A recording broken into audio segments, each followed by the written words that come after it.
বদলি মিরাজকে জেল খাটিয়েও শেষ রক্ষা হলো না উত্তরার সেই নাজমুলের। হাইকোর্টের নির্দেশে আত্মসমর্পণের পর কারাগারে প্রেরণ। সিডব্লিউ মূলে জেল হাজতে প্রেরণ করা হয়েছে। হাইকোর্টের আদেশ অনুযায়ী আমরা এই কাজটা করেছি। বিদেশ থেকে কেউ এসে মদত দেবে, দেশে সেই পরিস্থিতি নেই। ডোনাল্ড লুর সফর প্রসঙ্গে বললেন আওয়ামী লীগ সাধারণ সম্পাদক। মাধ্যমিকে ছেলেদের পিছিয়ে পড়ার কারণ মোবাইল আসক্তি ও সামাজিক অর্থনৈতিক অস্থিরতা মনে করেন বিশ্লেষকরা। যত্নশীল হওয়ার পরামর্শ। সন্ধ্যা নাগাদ কক্সবাজারের কুতুবদিয়া বহির্নোঙরে পৌঁছতে পারে মুক্তি পাওয়া 23 নাবিক। পণ্য খালাস শেষে চট্টগ্রামে ফেরার অপেক্ষায় স্বজনরা।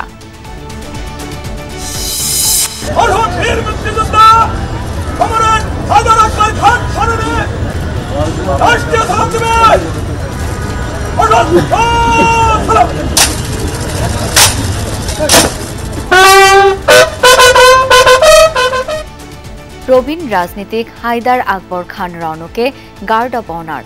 শহীদ মিনারে অন্তিম শ্রদ্ধা জানালো সর্বস্তরের মানুষ। এবার ইসরায়েলের বিরুদ্ধে আইনি লড়াইয়ের ঘোষণা মিশরের। আন্তর্জাতিক আদালতে দক্ষিণ আফ্রিকার করা মামলায় যুক্ত হবে দেশটি।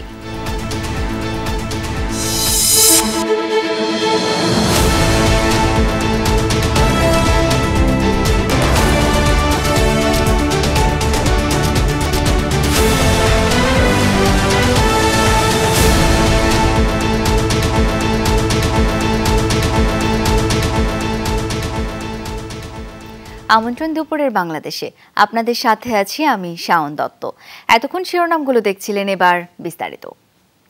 রাজধানীর উত্তরায় যুবলীগ নেতা নাজমুলের পরিবর্তে মিরাজুলের জেল খাটার ঘটনায় নাজমুলকে কারাগারে পাঠিয়েছেন আদালত। দুপুরে মহানগর দায়রা জজ আদালতে এই আদেশ দেন। এর আগে গতকাল নাজমুলকে বিচারিক আদালতে আত্মসমর্পণের নির্দেশ দেন হাইকোর্ট। একই সাথে এই মামলার পরবর্তী শুনানি 14 মে ধার্য করা হয়। আদেশে আদালত বলেন, এই ঘটনায় আইনজীবীদের সম্পৃক্ততা আছে কিনা সেটিও যাচাই বাছাই করে দেখা হবে। নাজমুলের এই আইনাবাজির ঘটনাটি বেরিয়ে এসেছিল যমুনা টেলিভিশনের ইনভেস্টিগেশন 360 ডিগ্রির অনুসন্ধানে। সেই প্রতিবেদন হাইকোর্টের নজরে আনে আইনজীবী মঞ্জিল মোর্শেদ।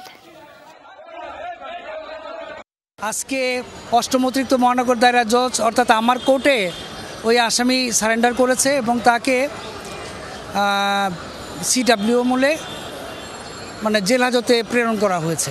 আদালতে যে অভিযোগটা, এটার সাথে নাজমুল হাসানও কিছু জানে না, ওনার লয়ার হিসাবে আমরাও এটা কিছু জানি না। আদেশের কপি পাওয়ার পরে আমরা উচ্চ আদালতে এটা আপিলও করব এবং তার জামিন চাবো নিয়ম অনুযায়ী।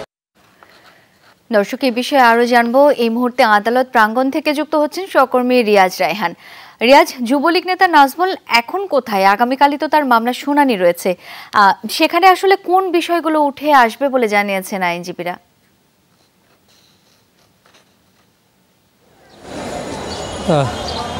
শাওন, আদালত থেকে তাকে ঢাকা কেন্দ্রীয় কারাগারে পাঠানোর পর যুবলীগ নেতা নাজমুলকে এখন রাখা হয়েছে জেলের হাজতখানা, যেটি রয়েছে মহানগর দায়রা জজ আদালতের ঠিক নিচেই হাজতখানা যেটি দেখতে পাচ্ছেন এখন, সেখানে তাকে রাখা হয়েছে। এবং কিছুক্ষণ পর আদালত যে আদেশটি দিয়েছে সেই আদেশের কপি এখন পর্যন্ত হাতে পায়নি পুলিশ। যে কোর্ট পুলিশ যারা রয়েছেন তাদের সঙ্গে আমাদের কথা হচ্ছে, তারা বলছেন যে আদালতের যে আদেশ সেই আদেশের কপি হাতে পাওয়ার পরেই তাকে এখান থেকে প্রিজন ভ্যানে করে কেন্দ্রীয় কারাগারে নিয়ে যাওয়া হবে। আর শুনানির কথা যদি বলছেন সেটি অনুষ্ঠিত হবে, কারণ যেহেতু এই মামলাটিতে তার সাজা হয়েছে, 7 বছরের সশ্রম কারাদণ্ড হয়েছিল, 10,000 টাকা জরিমানা হয়েছিল এবং সেই সাজা আরেকজনকে দিয়ে খাটিয়েছেন এবং একই সঙ্গে দুটি অপরাধ করেছেন। একটি হচ্ছে একজন সাজা আরেকজন খেটেছেন, আর পাশাপাশি দ্বিতীয়টি হচ্ছে তিনি নিজে যে অপরাধটি করেছেন, যেটির কারণে যে মাদক মামলা তার বিরুদ্ধে মামলা হয়েছিল সেই অপরাধটি। সুতরাং রাষ্ট্রপক্ষের আইনজীবী বলছে যে তারা এই যে তার যে অপরাধ, সে অপরাধের বিরুদ্ধে তারা যথাযথ তথ্য প্রমাণ হাজির করতে পেরেছেন বলেই আদালত সাজা দিয়েছেন। অন্যদিকে আসামিপক্ষের আইনজীবীর সঙ্গে আমাদের কথা হচ্ছে, তারা যেটি বলছেন যে এইটি সম্পর্কে নাজমুল জানতেন না তাদের দাবি অনুযায়ী, এবং এই যে আদালতের আদেশের কপি পেলে তারা আদালতে উচ্চ আদালতে যাবেন এবং এই যে নিম্ন আদালতের রায়, সেই রায়কে বলতে গেলে তারা চ্যালেঞ্জ করে উচ্চ আদালতে যাবেন তার আপিল বিষয়ে। রিয়াজ, ধন্যবাদ আপনাকে।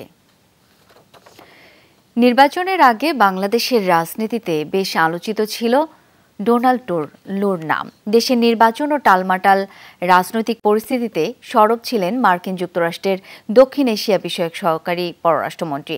আগামীকাল আবারও ঢাকা সফরে আসছেন তিনি। আবারও সরগরম রাজনৈতিক অঙ্গন। আওয়ামী লীগ বলছে দুদেশের সম্পর্ক নতুন উচ্চতায় নিতে এই সফর গুরুত্বপূর্ণ। অন্যদিকে ডোনাল্ড লুর এই সফর নিয়ে কোনো আগ্রহই নেই বিএনপির। আহমেদ রেজা জানাচ্ছেন বিস্তারিত।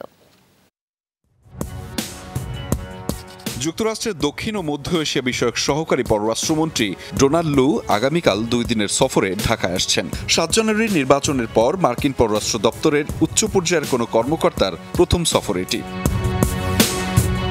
তবে তার এবারের সফর যতটা না রাজনৈতিক তার চেয়েও বেশি কূটনৈতিক বলে জানিয়েছে মার্কিন পররাষ্ট্র দপ্তর। আলোচনা হবে জলবায়ু সংকট ও দ্বিপক্ষীয় অর্থনৈতিক সম্পর্ক জোরদারের বিষয়ে। এছাড়া সরকারের বিভিন্ন পর্যায়ের কর্মকর্তাদের সাথেও বৈঠক করবেন তিনি। ওবায়দুল কাদের বলেন, বাংলাদেশের রাজনীতি আর পেছনে ফিরে যাবে না। নিষেধাজ্ঞার পুরনো সংখ্যা উড়িয়ে দেন আওয়ামী লীগের সাধারণ সম্পাদক। আমরা কোনো উদ্যোগ ছড়াতে যাইনি। আমরা বিএনপির হাসি খুশি ভাব দেখলাম, হঠাৎ চাঙ্গা হয়ে গেছে। সামনে তো আর কিছু নেই। ডোনাল্ড লু এসে আবার নিষেধাজ্ঞা নিয়ে এসে সরকারকে হটাবার কোনো অভিসন্ধি আছে কিনা সেটা বিএনপি ভালো জানে। প্রেসিডেন্ট বাইডেনের যে চিঠি প্রধানমন্ত্রী শেখ হাসিনার কাছে, সেটার ফলো আপটা করার জন্য আসছেন। ডোনাল্ড লুর এই সফর একেবারেই আমলে নিচ্ছে না বিএনপি। দলটির মহাসচিব বলেন, কে আসলো আর কে গেল তা নিয়ে মাথা ঘামানোর সময় নেই। আমাদের বিএনপির ব্যাপারটা আমরা বুঝি, আমরা কে কাউকে আসে না আসলে নিয়ে আমরা কেউ ইন্টারেস্টেড না। আমরা মনে করি যে আমাদের বাংলাদেশের জনগণের উপরেই আমাদের ভরসা, আমাদের পুরো আস্থা, সেই আস্থার উপরেই আমরা দাঁড়িয়ে থাকি। রাজনীতিটা আমরা করি বাংলাদেশের জনগণকে নিয়ে। এদিকে সরকারের পররাষ্ট্রমন্ত্রী বলেন, ডোনাল্ড লুর এই সফরের মধ্য দিয়ে দুই দেশের সম্পর্ক নতুন উচ্চতায় যাবে। মার্কিন যুক্তরাষ্ট্রের সাথে আমাদের সম্পর্ক অত্যন্ত চমৎকার এবং মার্কিন যুক্তরাষ্ট্রের প্রেসিডেন্ট জননেত্রী শেখ হাসিনা পরপর চতুর্থবার দেশের প্রধানমন্ত্রী নির্বাচিত হওয়ার পর তাকে চিঠি লিখেছেন এবং সম্পর্ককে নতুন উচ্চতায় নিয়ে যাওয়ার অভিপ্রায় ব্যক্ত করেছেন। ডোনাল্ড লু সম্পর্ককে ভিন্ন উচ্চতায় অর্থাৎ নতুন উচ্চতায় নিয়ে যাওয়ার লক্ষ্যেই আসছে। সফরে মার্কিন সহকারী পররাষ্ট্রমন্ত্রী সুশীল সমাজের প্রতিনিধিদের সাথেও কথা বলবেন। বিশ্লেষকদের ধারণা, সেখানে বাংলাদেশের নির্বাচন পরবর্তী পরিস্থিতি সম্পর্কে আলোচনা হতে পারে। আহমেদ রেজা, যমুনা নিউজ, ঢাকা। বাংলাদেশে এসে কেউ আবারও বিএনপিকে মদদ দেবে, বিশ্বে তেমন পরিস্থিতি এখন নেই। যারা এদেশে এসে দাপট দেখাতো তাদের ক্ষমতা মধ্যপ্রাচ্যেই সংকুচিত হয়ে গেছে, এমন মন্তব্য করেছেন আওয়ামী লীগের সাধারণ সম্পাদক ওবায়দুল কাদের। সকালে ধানমন্ডির আওয়ামী লীগ সভাপতির রাজনৈতিক কার্যালয়ে এসব কথা বলেন তিনি। বলেন, কেউ দেশে এসে বিএনপি এবং তাদের শরিকদের নিয়ে নেওয়া রাজনৈতিক সিদ্ধান্তের বিষয়ে আলোচনা করলে সরকার তার রাজনৈতিকভাবেই মোকাবেলা করবে। আবারও আন্দোলনের নামে সন্ত্রাস শুরু করলে বিএনপিকেই পালিয়ে যেতে হবে বলেও মন্তব্য করেন ওবায়দুল কাদের। বলেন, আন্দোলনের নামে সহিংসতা হলে তা প্রতিহত করা হবে। দেশে এসে এখানে বিএনপিকে আবারও মদদ দেবে, চাঙ্গা করবে, সেই পরিস্থিতি বোধহয় এখন বিশ্ব রাজনীতিতে মোটেই নেই। তারা দাপটটা দেখাবে, তাদের দাপট দেখানোর ক্ষমতাটা মধ্যপ্রাচ্যেই সংকুচিত হয়ে গেছে। ফরিদপুরে মন্দিরের প্রতিমায় আগুন দেওয়ার ঘটনায় নির্মাণ শ্রমিকদের সম্পৃক্ততা মেলেনি। দুই ভাইকে পিটিয়ে হত্যায় জড়িত ছিলেন মূলত জনপ্রতিনিধিরা। জেলা প্রশাসনের তদন্ত প্রতিবেদনে উঠে এসেছে চাঞ্চল্যকর সব তথ্য। গুজব ছড়িয়ে হত্যাকাণ্ডে স্থানীয় ইউপি চেয়ারম্যান সহ শতাধিক ব্যক্তি জড়িত থাকার প্রমাণ পাওয়া গেছে। গেল 18 এপ্রিল ফরিদপুরের মধুখালীর পঞ্চপল্লীতে মন্দিরের প্রতিমায় আগুন দেওয়ার অভিযোগ উঠে নির্মাণ শ্রমিক দুই ভাইয়ের বিরুদ্ধে। বিক্ষুব্ধ হয়ে ওঠে এলাকাবাসী। সে রাতেই পঞ্চপল্লী সরকারি প্রাথমিক বিদ্যালয়ের একটি কক্ষে পিটিয়ে হত্যা করা হয় দুই ভাই আরশাদুল ও আশরাফুলকে। সহিংসতায় আহত হয় কয়েকজন শ্রমিক ও পুলিশ। এই ঘটনায় 7 সদস্যের একটি তদন্ত কমিটি গঠন করা হয়। তদন্ত কমিটির প্রতিবেদনে উঠে আসে চাঞ্চল্যকর তথ্য। জেলা প্রশাসক জানান, মন্দিরের প্রতিমায় অগ্নিসংযোগে নির্মাণ শ্রমিকদের সম্পৃক্ততা মেলেনি। কে বা কারা আগুনের ঘটনায় জড়িত তা খুঁজে বের করা সম্ভব হয়নি। মন্দিরে আগুন লাগানোর সাথে 2 সহোদর জড়িত কিনা সে বিষয়ে কোনো প্রত্যক্ষদর্শী পাওয়া যায় না। যে কে আগুন দিয়েছে এটা কারো বক্তব্য উঠে আসেনি এবং কোনো প্রত্যক্ষদর্শী যেহেতু নাই, সেহেতু এই আগুনটি কিভাবে লেগেছে সেটা খুঁজে বের করা সম্ভব হয়নি। এদিকে হত্যাকাণ্ডের ঘটনায় স্থানীয় জনপ্রতিনিধি সহ শতাধিক ব্যক্তি জড়িত থাকার প্রমাণ পাওয়া গেছে। এছাড়া বিদ্যালয়ের উন্নয়ন কর্মকাণ্ডে চাঁদাবাজির অভিযোগের বিষয়ে প্রমাণস্বরূপ কোনো বক্তব্য পাওয়া যায়নি বলে জানান জেলা প্রশাসক। আমাদের যে তদন্তে প্রাথমিকভাবে প্রতীয়মান হয়েছে যে এই হত্যাকাণ্ডের সাথে জনপ্রতিনিধি সহ অনেকের সরাসরি সম্পৃক্ততা ছিল। এটা বিভিন্ন ভিকটিমের বক্তব্যে চলে এসেছে। এ ঘটনায় 3টি মামলা করা হয়। এ পর্যন্ত গ্রেফতার করা হয়েছে 31 জনকে। প্রধান অভিযুক্ত ডুমাইন ইউপি চেয়ারম্যান শাহ আসাদুজ্জামান ও সদস্য অজিত বিশ্বাসকে ধরতে পুরস্কার ঘোষণা করেছে জেলা প্রশাসন। রাফিকাতুন্নিসা, যমুনা নিউজ। মাধ্যমিক পরীক্ষায় অংশগ্রহণ কিংবা ফলাফলে ছেলেরা কেন পিছিয়ে? অভিভাবক আর শিক্ষার্থীরা বলছেন ছেলেরা পড়ালেখায় উদাসীন। মোবাইল আসক্তি, ঘুরে বেড়ানো আর কিশোর গ্যাং সংশ্লিষ্টতাও এর জন্য দায়ী। বিশেষজ্ঞরা বলছেন সামাজিক অর্থনৈতিক অস্থিরতা কিংবা বিদেশমুখী হবার প্রবণতায় পেছাচ্ছে ছেলেরা। সেই সঙ্গে এই সংকটের কারণ অনুসন্ধানে আন্তরিক গবেষণার তাগিদও দিচ্ছেন তারা। বলছেন ছেলেদের ভালো ফলাফলের জন্য অভিভাবকের যেমন যত্নের প্রয়োজন, ঠিক তেমনি শিক্ষায় বাড়াতে হবে রাষ্ট্রীয় বিনিয়োগও। সাইফুদ্দিন রবিনের রিপোর্ট। রোববার মাধ্যমিক পরীক্ষার ফলাফল ঘোষণায় স্বয়ং প্রধানমন্ত্রী প্রশ্ন রাখেন, ছেলেদের অংশগ্রহণ কেন কম? কি কারণে আমাদের ছাত্ররা কমে যাচ্ছে? 2023 ও 2024 সালের এসএসসি সমমান পরীক্ষার তুলনামূলক চিত্রে দেখা যায় পরীক্ষায় অংশগ্রহণ, পাশের হার কিংবা ভালো ফলাফলে মেয়েরা এগিয়ে। গেল বছরের চেয়ে এবছর সব ক্ষেত্রে আরও অবনমন ঘটেছে ছাত্রদের। গবেষণার মাধ্যমে তথ্য উপাত্ত জোগাড় করে আমাদের দেখতে হবে কেন এটা হচ্ছে। তবে শিক্ষায় মেয়েদের জন্য রাষ্ট্রীয় বিনিয়োগ বেশি। দ্বিতীয় হলো, মেয়েরা যখন সিরিয়াসলি পড়ালেখা করে তখন ছেলেরা বাইরে ঘুরে বেড়ায় বা গ্যাংবাজি করে। কেন ড্রপ আউটটা হচ্ছে, এটা আমরা কোভিডের একটা ইফেক্ট আছে। হ্যাঁ, তো 2 নম্বর হলো যে অর্থনৈতিক অবস্থা মানুষের। তৃতীয়ত আরেকটা জিনিস, একটা কালচার টেন্ডেন্সি দাঁড়িয়েছে যে লেখাপড়া করে কি হবে, আমি দেশের বাইরে চলে যাচ্ছি। আরেকটা হলো খুব অ্যালার্মিং, যারা ছোট তারা কিন্তু দেখছে লেখাপড়া করে তো বেকার, এমএ পাস করে বেকার হয়ে আসে। ওভারঅল আমাদের যে এডুকেশন ফিলসফিটা, এডুকেশন সিস্টেমটার মধ্যে গলত রয়ে গেছে। 2024 সালের এসএসসি পরীক্ষায় 9টি সাধারণ শিক্ষা বোর্ড ও মাদ্রাসা শিক্ষা বোর্ডে ছাত্রের চেয়ে ছাত্রীর অংশগ্রহণ, পাশের হার এবং জিপিএ 5 প্রাপ্তির পরিসংখ্যান বলছে সব ক্ষেত্রেই মেয়েরা এগিয়ে। কেবলমাত্র কারিগরি শিক্ষা বোর্ডের পরীক্ষায় ছাত্রদের অংশগ্রহণ বেশি, যদিও সেই পরীক্ষায় পাশের হারে মেয়েরাই কৃতিত্ব দেখিয়েছে। ছেলেরা আর কি মনে করেন যে কর্মঠ না, পড়াশোনা করতে চায় না আর কি। ছেলেরা সবসময় বাইরে ফিল্ডিং দেয়, একটু বেশি সময় পড়াশোনা কম দেয়।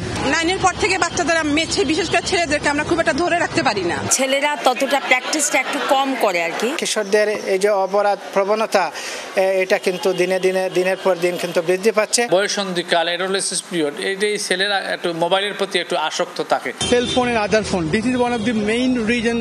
শিক্ষা গবেষকরা বলছেন অভিভাবকের অমনোযোগ, কিশোর বয়সের অস্থিরতা এবং দিশাহীন ভবিষ্যতের দিকে তাকিয়ে ফলাফল খারাপ করছে ছাত্ররা। 50টার উপরে শিক্ষা প্রতিষ্ঠান থেকে কেউ পাশ করতে পারে নাই। তারপরে 2.5 লাখের মতো স্টুডেন্ট টোটালি পাশ করতে পারে নাই। আমার প্রথম কথা হলো, কেন পাশ করবে না? 10 বছর কি পড়াশোনা করালাম যে সে পাশ করবে না? সে হয়তো একটু খারাপ করতে পারে। সমাজ কাঠামোকে, রাষ্ট্রকে, সবাইকে, ছেলে এবং মেয়ে উভয়ের জন্য যত্নবান হতে হবে। সর্বজনীনভাবে শিক্ষায় রাষ্ট্রীয় বিনিয়োগ বাড়াতে হবে এবং সেখানে কোথায় কিভাবে বিনিয়োগ হবে, যথাস্থানে যথাসময়ে বিনিয়োগ করা যেরকম প্রয়োজন, ঠিক একইভাবে সেই বিনিয়োগটা যথাযথ কাজে লাগছে কিনা সেটাও মনিটরিং করা অত্যন্ত প্রয়োজন। রোববার সচিবালয়ে শিক্ষামন্ত্রী বলেছেন, গোটা বিষয় আমলে নিয়ে মেয়েদের পাশাপাশি ছেলেদের উপবৃত্তি প্রদান কার্যক্রমে জোর দেবে সরকার। উপবৃত্তি যদি সেটা যথাযথভাবে কাজ না করে আমরা সেগুলো পরিবর্তন করে ছাত্রদেরকেও। সাইফুদ্দিন রবিন, যমুনা নিউজ, ঢাকা। হাত নেই তাতে কি, কোনো প্রতিবন্ধকতায় বাধা হতে পারেনি চট্টগ্রামের সীতাকুণ্ডের রফিকুল ইসলাম রাব্বির কাছে। পা দিয়ে লিখেই এবারের এসএসসি পরীক্ষায় পেয়েছেন জিপিএ 5। তার এমন সাফল্যে খুশি পরিবার ও পাড়া প্রতিবেশীরা। চট্টগ্রাম সরকারি কলেজ ও ঢাকা বিশ্ববিদ্যালয়ে পড়তে চান মেধাবী এই শিক্ষার্থী। বাকি সবার মতো স্বাভাবিক জন্ম হলেও 2016 সালে একটি বৈদ্যুতিক দুর্ঘটনায় 2 হাত কেটে বাদ দিতে হয়েছিল রাব্বির। কিন্তু এই শারীরিক প্রতিবন্ধকতা দমাতে পারেনি তাকে। পায়ে লিখেই এবারের এসএসসি পরীক্ষায় রেখেছেন মেধার স্বাক্ষর, পেয়েছেন জিপিএ 5।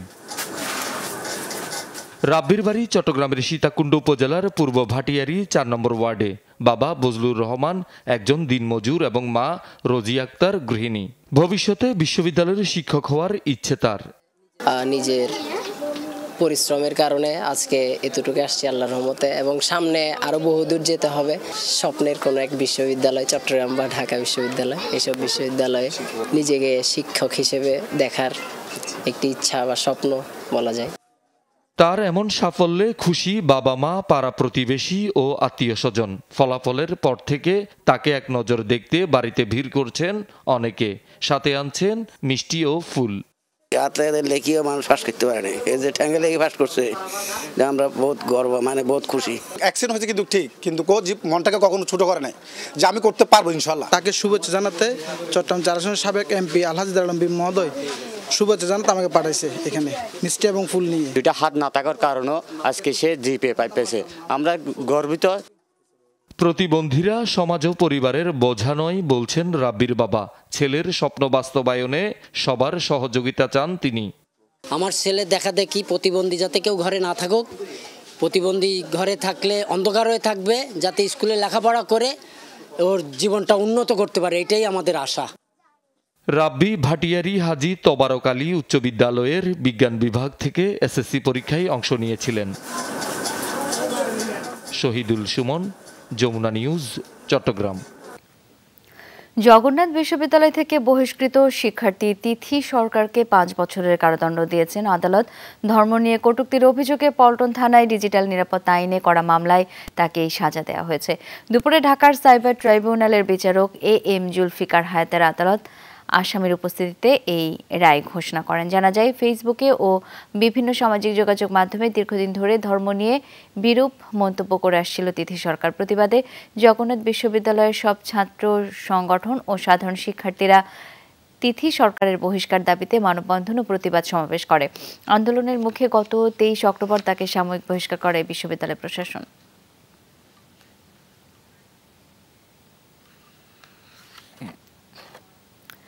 শেষ হচ্ছে দীর্ঘ অপেক্ষা, অবশেষে বাড়ি ফিরছেন 23 নাবিক। তাদেরকে নিয়ে MV আবদুল্লাহ জাহাজ এখন বঙ্গোপসাগরে, আর কুতুবদিয়া বহির্নোঙরে ফেরার কথা। এরপর ফিরবে চট্টগ্রামে। সোমালীয় জলদস্যুদের জিম্মি দশা থেকে মুক্ত নাবিকদের অপেক্ষায় স্বজনরা। 23 নাবিক জলদস্যুদের হাতে জিম্মি ছিলেন 32 দিন। চরম উদ্বেগ উৎকণ্ঠায় প্রতিটি মুহূর্ত কেটেছে স্বজনদের।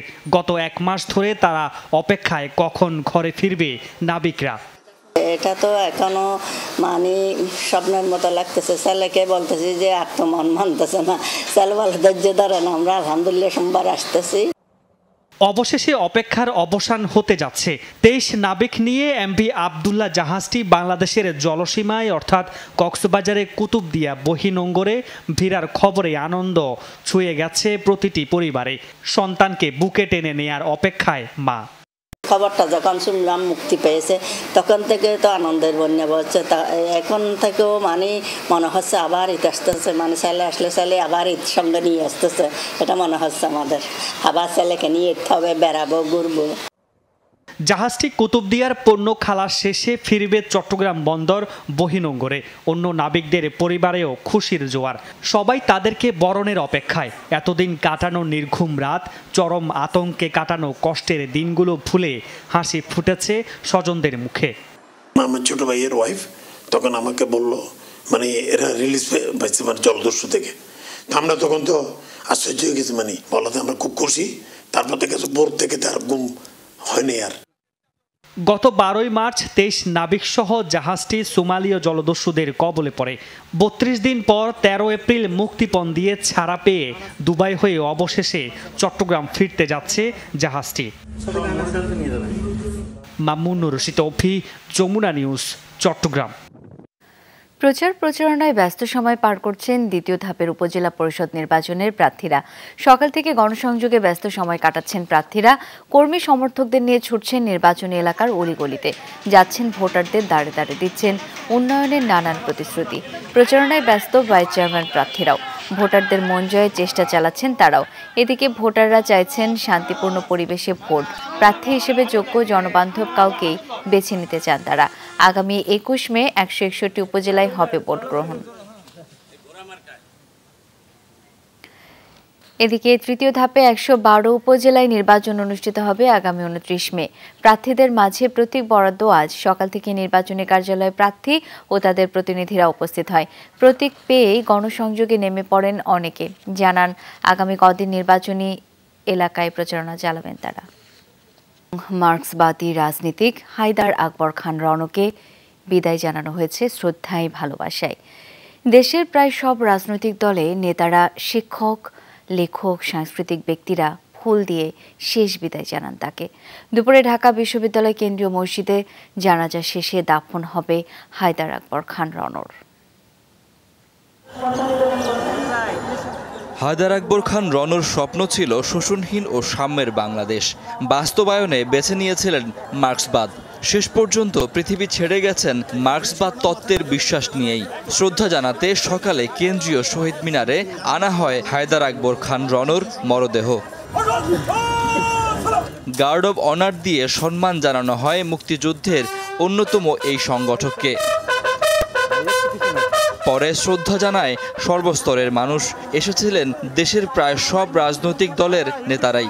একজন সাদামাটা মানুষ ছিলেন এবং তার বিশেষ করে মুক্তিযুদ্ধে অংশগ্রহণের মধ্য দিয়ে মুক্তিযুদ্ধের চেতনাকে তিনি ধারণ করতেন।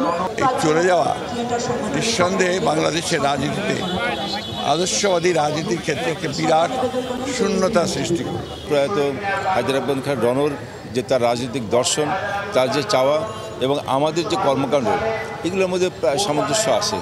ছাত্র ইউনিয়ন নেতা রণও মুক্তিযুদ্ধের অন্যতম সংগঠক। ভূমিকা রাখেন ওয়ার্কার্স পার্টি গড়ে তোলায়। পরে যোগ দেন সিপিবিতে। রাজনৈতিক সঙ্গী বদলালেও আমৃত্যু অবিচল ছিলেন মার্ক্সবাদের পথেই। যে দেশের কমিউনিস্ট এবং বামপন্থীদেরকে ঐক্যবদ্ধ করা, তার যে উদ্যোগ, সেই উদ্যোগের ফসল আজকে বাংলাদেশের ওয়ার্কার্স পার্টি। কমরেড রণ জীবনের শুরুতেই যে আদর্শকে লালন করেছিলেন, জীবনের শেষ দিন পর্যন্ত সেই আদর্শ তিনি লালন করে গেছেন। সমাজতন্ত্রের ঝান্ডা হাতে যুদ্ধ করা যায়, গণতন্ত্রের জন্য লড়াই করা যায়, এই রাস্তাটা উনি বলিষ্ঠতার সঙ্গে দেখিয়ে গিয়েছেন। রাজনীতিবিদ হিসেবে অসাম্প্রদায়িক বাংলাদেশ গড়তেও সক্রিয় ভূমিকা পালন করেন তিনি। হায়দার আকবর খান রণর সক্রিয় পদচারণা ছিল দেশের সংস্কৃতি ও সমাজ গঠনের নানা আন্দোলনেও। সুযোগের আহ্বানে তিনি যে তার রাজনৈতিক আদর্শ থেকে সরে যাবেন সেইটা ঘটেনি। আজীবন সংগ্রামী ছিলেন, আজীবন সমাজতন্ত্রী ছিলেন এবং যেটা অসাধারণ সেটা হলো রাজনীতির চর্চার সঙ্গে জ্ঞানের চর্চা করতেন। অত্যন্ত ভালো ছাত্র ছিল, জীবনে অনেকভাবে প্রতিষ্ঠা পেতে পারত, কিন্তু সেসব না করে সে মানুষের জন্য কাজ করার সিদ্ধান্ত নিয়েছিল। দুপুরে ঢাকা বিশ্ববিদ্যালয় কেন্দ্রীয় মসজিদে হয় জানাজা, দাফন, বরণী কবরস্থানে। শাকিল হাসান, যমুনা নিউজ, ঢাকা।